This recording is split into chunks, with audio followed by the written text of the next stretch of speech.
Mayara naman sang kanselasyon sang biyahe sang pila ka mga sakayang pandagat nga may ruta Iloilo padulong sa Guimaras sa Muman sa Bacolod City, Negros Occidental. Subong adlaw base ini sa ginpagwaman nga siya travel advisory sang Philippine Coast Guard Western Visayas. Pila sa mga nagkansela sang biyahe subong aga amo ang Montenegro Lines gamay ruta nga Lapus Wharf padulong sa may probinsya sang Guimaras sa Roro Terminal sa may Banwa sang Horodan.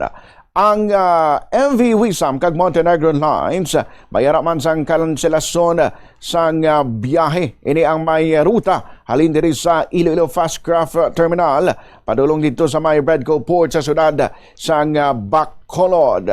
May man sang cancellation sang biyahe ang pila ka mga sakayang pandagat nga may ruta halin sabay ang port dito sa may Banwasang Ahoy, patabok naman sa may Mantaangan Port sa Banwasang Ibi Magalona sa Negros Occidental.